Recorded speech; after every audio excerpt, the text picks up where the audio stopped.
And now, Action for Sports with Joe Bowling.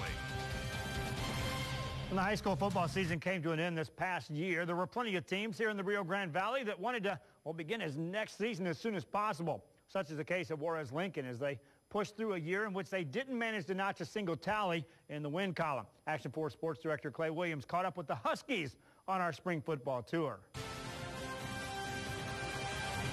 Injuries ravaged the Juarez-Lincoln Huskies in 2014, leading them to an 0-10 winless season, a season that has eaten at their gut ever since.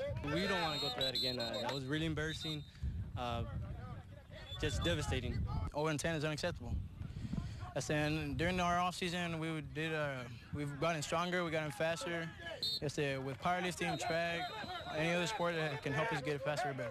One of the Huskies tasked with bringing Juarez-Lincoln back from the brink, Obed Hernandez, an all-district running back last year, is making the transfer over to quarterback. Obed's a very coachable kid, and he's going to do what we ask him to do. He loves running with the ball.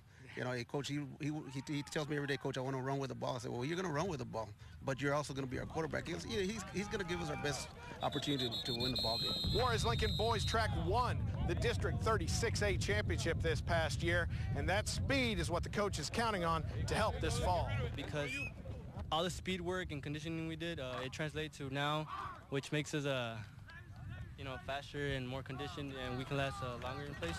Despite what you might think from an 0-10 squad in 2014, numbers are up at Juarez-Lincoln with a big freshman class coming in, over 70 on hand for spring football practices this month.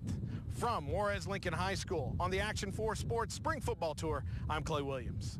0-10 and 0-6 are the marks that are in the history books from last year, and that means that heading into the first game this season, they'll have lost 11 straight. They do return 6 all-district players. They'll be looking hard at running backs, defensive linemen, and wide receivers. Follow us into next week.